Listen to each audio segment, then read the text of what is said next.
What is an Armstrong Precision 4-16x44? Well, it is a Chinese-made scope that an individual named Vernon Armstrong imports them through his LLC and then sells them on his Amazon page. He reached out to me a couple months ago offering one of these for me to review and asked me very nicely if I would do so. I happily obliged, and well, here we are to finally give you a full-on result for this thing. I told him that I would share nothing but my honest thoughts and my findings on this thing, and he couldn't be happier. So, before we get more in depth on the optical clarity of this thing, let's see what comes inside the box. On the outside, the box looks exactly as you'd expect a $160 scope box to look like. It is very plain Jane and very discreet, nothing really going on.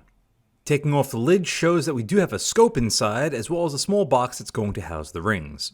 An unexpected tool that is included is this plastic tool right here, which is used to remove both the windage and elevation turrets, and if this thing had illumination, it would be used to open up the compartment without damaging it, very similar to my vortex tool here. Very cool to see. Another thing that they do include is this little cattail, which keeps on falling out of my hands because it is small and slick. The threads on this are extremely small, right around 4mm, though I did not mic it out. The one thing that I did have a problem with is it does bottom out on the threads, not on the body of the actual cattail. You can see that gap between the magnification ring and the cattail itself. That means that if this thing does break off, which I wouldn't be surprised if it did because of how small the threads are, you would have to extract the thread apart from the magnification ring. It is not ideal. You can fix this by either removing the first thread on that cattail if you're capable of doing that, or installing a small washer in between that, so this way if the cattail does break off, you could at least remove the threads quite easily. Also included in the box was this letter from Vernon. I do not know if you will be receiving this letter in every single box, but if so, it's a really nice little touch. Taking a look at the included set of rings, they are very reminiscent of a lot of other low-end rings that I've gotten my hands on over the years, which, needless to say, have been fine and will probably be fine for a lot of people out there. Again, this is a rifle scope that I would only recommend putting on a Rimfire, a 22LR, or an airsoft gun, nothing else. So these rings should be more than capable of handling that task perfectly. The last item that we have to unwrap is a sunshade, which is nice to see that it is included for the $160, as well as the flip-up caps front and rear, which I forgot to mention. You really do get a lot of components and accessories for your money with this thing. Starting at the back at the fast focus eyepiece, and the threads on this thing are so ridiculously fine, I beg to ask the question if it's even considered a fast focus eyepiece at that point from how long it takes to actually adjust it properly. When it's all the way out and quarter turn in, it actually feels pretty solid, but there is some bit of a grit sound on the inside, but it's not the first time I've experienced that sound and feeling, even in scopes that are much more expensive than this. Moving on to the magnification ring, you can see that the 4 does not line up properly, but all the way to 16 is under 180 degrees, which is lower than standard, which is very nice. Good thing the cattail is included because the texturing on the outside of this scope is very slick. There is no real purchase that you can get on it. You really have to clamp your hand down on top of it to be able to adjust it. Unfortunately, like I had mentioned earlier, that thread is kind of fine and I'd worry about that thing snapping, and this magnification ring does require a decent amount of effort to adjust. Again, this is brand new, so over time I'm sure maybe it will break in a little bit, but if you grab that cattail and really yank, I don't believe it'll hold up as well as I would like to see it. There was very minimal sound in the magnification ring, but like I said, it is pretty tight. And I would like to see a little bit better texturing, and I'd really like to see that cattail be modified ever so slightly. Because this is a non-illuminated scope, instead of having a battery compartment, he has his logo on the side, which is a nice little touch. The side parallax on this thing goes down to a minimum of 15 yards, which is very nice and close for all of you potential rimfire and or airsoft shooters. Adjusting the side parallax requires a good amount of effort. It is very well damped and very tight. It has no weird sounds and or feeling to it, and honestly, it feels a lot better than the price would predict. Unfortunately, it is still plagued by the same outside texturing that is found on all the touch points on the scope. Finally, moving on to the turrets, and you would expect for the price point that neither of these turrets, both the windage nor the elevation, would have locks on them. But you'd be wrong, they both have locks on them, which is really cool to see. Now, the locks aren't Razer HD levels of good, but they do lock in and pop both locked and unlocked and stay there pretty well. The sound and feel on these turrets is also quite good, way better than I was expecting, but there are some caveats, and mostly it is going to be with when you unlock these, there's no real way of lining up the hash mark on the turret to the body with the exception of that little dot. And unfortunately on this example, you can see for the elevation, that dot does not line up with the cap whatsoever. I removed the elevation cap with the included tool so we can take a closer look at the inside erector. That big aluminum orange anodized cap is as far as we can really go without pulling this thing completely apart and destroying it, so this is all we're going to be able to take a look at. The splines for the erector do line up with the cap, which by the way, there are a total of 6 mils per elevation on the elevation, and this way if you do have to make an adjustment to get your zero just right, you know that you can at least get it fine-tuned for as close as you can. The screw that keeps the cap on the erector is actually pretty big and nice. It definitely is bigger and larger than what we find on some of the Athlon scopes. The final thing I have to mention before we get behind it is going to be the weight, and coming in on my scale at just over 17.7 ounces, this thing is pretty lightweight. It is a 30mm tube and it is only in the second focal plane, but nevertheless it is very lightweight, which would make a perfect home on a rimfire and or airsoft gun. And with that being said, let's get behind this thing and take a closer look at the reticle. There's no fancy name for the reticle here, it is simply called a mil-dot reticle. Keep in mind, because this is a second focal plane scope, to properly use the reticle you have to be at 16x. I actually think that it is scaled pretty well. I like how fine that center crosshair is, and I like the thicker posts at 3, 6, 9, and 12 to help draw your eye towards the center. I think it's very effective and efficient at keeping it very simple and clean for a very inexpensive scope.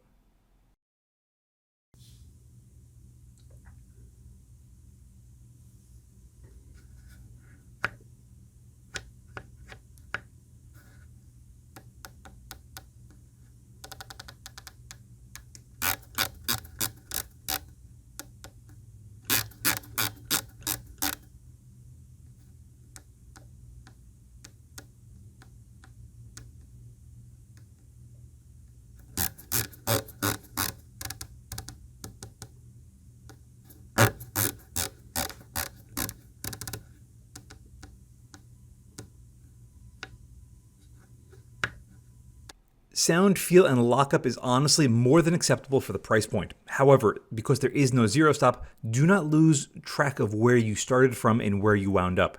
Be very mindful and careful when you are adjusting your zero on this thing. We're at 16x, just around the magnification ring. Zero issue as far as reticle shift on the target. This is a second focal plane scope, but the reticle more or less lines up in very odd ways. I still can't remember if this is a genuine full-on mil reticle or not. If so, it doesn't seem to be scaled properly. It needs a little bit more magnification. Image does get a little bit softer for a period of time in between magnification. But once we're at the maximum, we can achieve fairly good looking image. But adjusting the side parallax, you can see right there that the reticle shifts on our target, and that's probably a 1/10 or 2 of a mil, which is pretty substantial. That's where it needs to be. I'm going to correct the windage to compensate. The reticle doesn't line up perfectly because I tried getting this better than that, but that's as good as I got it. It will still be a relevant tracking test as long as the reticle favors the right hand side of the target at 10 mils. Windage slop.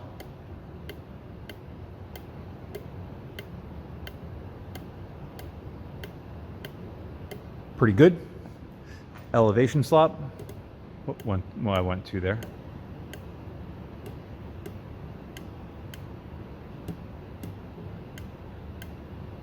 Maybe a touch of slop on the windage. But all in all, not terrible. We're going to do a mini box test, 4 over 4 down.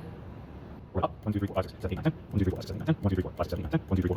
1, 2, 3, 4, 5, 6, 7, 8, 9, 10. 1, 2, 3, 4, 5, 6, 7, 8, 9, 10. So the windage is actually very good, but we are getting to the same point, if memory serves me correctly, on the elevation. We're at 4 mils. We started seeing a decreased adjustment to the reticle, which is exactly what we're seeing here. Let's reset the windage. 1, 2, 3, 4, 5, 6, 7, 8, 9, 10. 1, 2, 3, 4, 5, 6, 7, 8, 9, 10. 1, 2, 3, 4, 5, 6, 7, 8, 9, 10.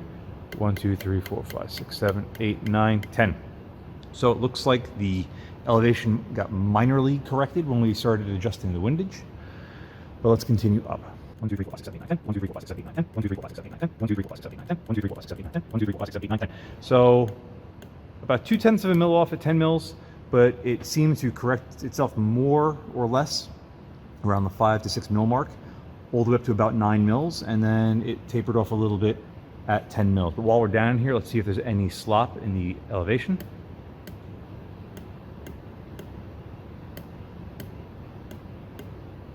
Not really. Not really. And the reticle lined up exactly where it needed to be at 10 mils. And it returns to 0 perfectly fine. I'd been given 3 of these scopes overall. The first one I had did have a bit of a soft image. I talked to the owner about it, and he said that wasn't right. So what did he do? He took it back, and he sent me 2 more. And both of the other 2 that I had been given, both performed exactly the same, both optically and tracking-wise. So it is nice to know that if you do have a problem, you deal with him directly, and he takes care of it. What's going to happen is, if you do have a problem with your optic, you're going to send it to him, he's going to take it, and send you a new one. And then what will happen is, if he has enough to warrant sending them back to the original supplier to have them refurbish them, then that's exactly what he'll do, and then he'll use those to backfill for other repairs in the future. But all said and done, the tracking on it isn't bad, and neither is the image here at our 30-yard power transformer. Like I said, I've had this thing for quite some time, and yeah, it's been probably about a year since I first got my hands on this, and I really can't believe it's been that long. Time really does fly. 4x at our 400-ish yard brick building, and we have, again, a pretty good looking image. And that's probably mostly due to the fact that this is in the second focal plane. I actually prefer the fact that it's in the second focal plane because you have a reticle that you could see all the time. And yeah, sure, I know a lot of people would prefer first focal plane, especially in the 4 to 16 magnification range, but I think it could still function more than sufficiently enough in the second focal plane with a good 0 depending on what sort of rifle or carbine you have this on. If he had opted to do this in the first focal plane, I can almost guarantee that the image wouldn't look as good as it does here. I really like 4 to 16s, I'll be honest. I think as far as an overall practical magnification range that can do a lot in the more quote-unquote precision end of things, I think it's a real sweet spot. I think if you go with a 5 to 25, you give up a little bit more than you might realize. 4x to 5x might not sound a lot, but it starts to really limit your overall capacity at the minimum magnification. 16 might sound like it's not enough in most cases, but if you have good enough glass behind it, you can still pick up your targets pretty good, and you're usually keeping a much larger field of view downrange. This thing really is kind of surprising at times. 400 yards here at 16x on a sub $200 optic, that's really not terrible. Sure, you could buy stuff from Primary Arms, you could buy stuff from Athlon, you could buy stuff from Vortex even, but it's still going to be more expensive than this by a considerable margin. And if you're looking to just throw something on an airsoft gun or a beater 22, or if you just want to test out something to see if you like the magnification range, then spending a little bit of money kind of makes sense. But if you do spend a little bit of money, take solace in the fact that you're at least getting a scope that performs optically quite good. I'm not saying this is the best bargain, this is the best scope on the market for the price. Probably not. But if you're looking for something like this, for the price point that it comes in at, it's a fairly compelling argument. The fact that it also maintains a constant eye relief is also very nice. And that eye relief is like around 3.5 inches, which is pretty standard. As far as the image stability and the Eyebox behind this thing in general, well, I have to say that they both function pretty damn good.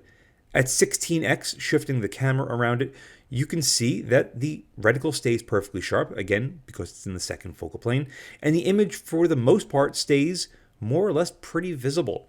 It's not going to be Night Force Attacker 4 to 16 levels of good. In fact, almost nothing really are. But this is an okay performance. It's not groundbreaking, but it's really not the worst. Slowly backing the magnification down to around 10x, we should see a slight improvement on the overall performance, at least on the size of the Eyebox. So when we start shifting the camera side to side, you can see it doesn't really seem that much larger than 16x. But it's still at least a fairly serviceable image. Again, this isn't going to win any awards, but if you get behind this thing and you're not in the perfect position, you're not going to be nauseous looking through the scope. And finally, bringing it down to its minimum of 4x, we have a very nice looking image, albeit a slightly softer one. But here, finally, the Eyebox really starts to open up, and it seems very, very good for what it is. Honestly, getting behind this thing at 4x was a real treat, especially considering it's a usable 4x, because you can see the reticle all the time, and because you could literally dance behind this thing and still look through it. So, do I recommend this for a Plinker 22 or an airsoft gun that you're going to be using inside of 50 yards? Absolutely, because the 4x on this thing is stupid to get behind and dance around. Even the 10x here isn't half bad. And what more could you really ask for? I keep on looking at this video. I keep on picking up the scope in my hand and going, it feels kind of cheap. And it does. And, the glass is pretty good. And it is. But then I remember the price. I'm like, you can't really argue with this. I have to appreciate it for what it is. And what it is just so inexpensive to get yourself into. And it really has to play a factor in its overall performance. I mean, even if you were to take the price completely out of the equation, it's still pretty good, all things considered. Because this thing has a minimum of 10x at the maximum magnification, and because I was still in my apartment, we could still look at the 1,000-yard house. And with 0 mils of added elevation, the image is pretty decent. It's not great, but it's decent. Are you going to be shooting this out to 1,000 yards? Probably no. Probably not. I highly doubt it. But you might be curious about looking outside and doing a little bit of reconnaissance. And if you do that, it's kind of okay. But nevertheless, I want to push this thing to its absolute limits. And extended range is definitely an area where you could find something's limits. Adding 10 full mils of elevation and reacquiring our 0, you can see the image really softens up by a fair margin. We do have a slight shift to the exit pupil, so I adjust the camera to compensate, and it does brighten up, but the image is still not great. It's a little bit softer than what it was before we added any elevation. Adjusting the side parallax takes out a little bit, but it's still not great. But again, it's still not the worst performance that I've seen. So, middle of the road, I guess. Low light performance is another area that you really start to test an optic and its abilities, especially if it's cheap or not. And this is a pretty dark evening, and this is pretty cheap glass, so I'm not expecting this thing to be woefully impressive. But if it's still functional, at least at 4x, well, then that's all I could really hope for. But when we crank it up to its maximum, you can see that, yeah, there's a little bit of darkening to the image, but it's not so bad that you can't see what we're looking at downrange. The biggest issue you're going to run into is the same thing you're going to run into with almost any scope, and that's going to be your eye is going to dilate. Your iris is going to dilate larger than what the exit pupil is on the scope, and thus the image is going to look wonky. But its performance here, really not terrible. Finally getting into the side-by-side comparisons. On the left is going to be the first Armstrong that I got, and on the right is going to be the second Armstrong that I got to give you a visual representation of what these two were like. Again, I had an issue with the first one. Optically, it just didn't seem great, and it tracked a little off. So there was definitely some sort of internal issue going on with it. But again, it was taken care of 1, 2, 3, and he assures me that it wasn't just because he sent it to me to review. He would do the exact same thing for everybody else. So I just want to put that out there. If you are worried about any sort of warranty issues, he's assured me that there would be no problems. And I got to take him for his word. And it's really about as simple as that. The original one still doesn't look terrible by any stretch of the imagination, especially compared to the second one. But if you start looking at the finer details and a little bit of areas on overall sharpness on our focal point, you could see that the second one is a touch better. But again, only a couple of percent. It's not like a night and day difference. But it's enough to notice, especially when we start looking at farther and farther ranges. At 200 yards here, things really start to change. The second one on the right looks vastly superior to the one on the left, especially things in the foreground. I'm fine with scopes that have a shallow depth of field. That means that the plane of existence that you're setting the side parallax to is perfectly sharp and everything else before or after that is blurry. But when you have things in the same plane that are blurry, it starts to throw red flags for me. And that's exactly what happened with the first one. Nothing in that image looked great, and that's as good as I got it. Whereas with the second one, it was a vastly superior looking image here at 300 yards. So that's what sent me to reach out to him and get one of them sent back. And I've been very satisfied with the other two. Next up is going to be another 4-16. This one's going to be the Athlon Midas TAC 4-16 by 44. This is a first focal plane MPVO. It has an exposed non-locking elevation turret, a capped windage, and a side parallax, and that's it. Non-illuminated, but overall the controls on the Midas TAC have been nothing short of amazing. So has the optical performance, and so has the reticle. It's a tremendously wonderful optic that usually comes in around the low to mid $500 price point, so considerably more expensive than the Armstrong. However, if you are looking for a bare bones 4-16 to put on a trainer or something like that, the Midas TAC might be one of the best options on the planet, regardless of the fact that it doesn't have illumination or a locking turret. My time behind that optic, and the review on this is coming very, very soon. Probably actually right after the Armstrong. I might roll this in right afterwards. The Midas was so impressive that it might be going on a 22 for me to take over varmint duties. It is insanely, insanely nice. But again, it's 4 times the price of the Armstrong, and that's something to definitely take into consideration. However, the Midas feels like a scope that's in a completely different league, and if I was to put words to just how good the Midas TAC seems to me, really budget Night Force Attacker 4-16. Yep, there you go. I said it. If you have a Night Force Attacker 4-16 and you want something that's going to be kind of sort of similar of an experience to put on a trainer, look no further than the Midas TAC. That is impressive. Next up is a slightly less expensive option. This is going to be the Primary Arms SLX 4-16 by 44. Yet again, another first focal plane MPVO, but this time with illumination, but again, non-locking elevation turrets, at least on this generation. The price on this is around $300, or twice the price of the Armstrong. But again, the Armstrong is up against extremely stiff competition because the SLX is, again, one of those very impressive performing 4-16s. In fact, almost all of the 4-16s I've ever reviewed have left me with the thought of, do you really need much more than this magnification-wise to go to extended ranges? And I keep on asking myself, I don't think you do. I don't think you do.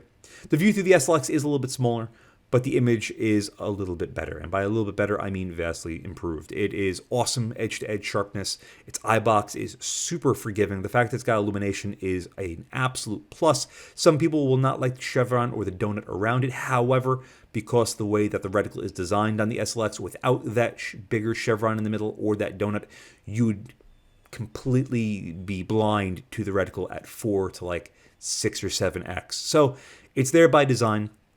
I do think that there are other ways of skinning that cat, but that's neither here nor there. Optical performance Strictly speaking, the SLX is insanely nice, right up there with the Midas tack. But again, the Armstrong is in no way, shape, or form horrible. I mean, look at it. Look at both of these images right here. Yes, they were filmed on completely different days and the lighting was completely different, but they're both very useful images. It's flat out impressive. Last but not least, what happens if you wanted something of a kind of sort of similar magnification range, but with a lot more going for it? The first focal plane Helos BTR Gen 2 2 to 12 is the scope I've probably pushed the most on this channel, and for very, very good reason. As far as an overall cohesive package, I don't think you could really do much better, and its tenure in my care has been nothing short of heartwarming. Truly amazing. Yeah. Anyway, what can you expect from this Athlon Helos BTR Gen 2 2 to 12? Well, you can expect a price point of the low to mid 400s, give or take. So 4 times the price or so of the Armstrong, maybe a little bit less sometimes. Very similar views looking through it. Very, very well thought out reticle for practical use is what I'm going to call it, which is just I need to make a fast hit on a target. I'm not looking to shoot super precision groups, but even then you could still do it because one MOA dot, if you're shooting inside of that, yeah, definitely go for something with a finer reticle or a little bit more magnification. But for on a general purpose rifle, I think it's very hard to beat. The illumination is excellent. All of the turrets, both windage and elevation, as in all, I mean, like there's not more than that. There's no Z-axis on this, but they're locking. They feel incredibly good. All the controls on the Heloses feel really good. And the optical performance is nothing short of perfect for the price point. But nevertheless, again, I feel like the Armstrong really does put up a very solid effort against all of these options, given that its price is so cheap and it comes with as much as it does.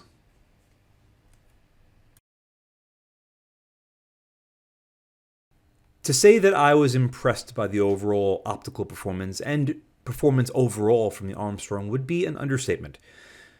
When I was first reading the individual's message about how they wanted to send me a scope and what the price was and what it was about, I was reserved on my opinion. I thought, it would be mediocre.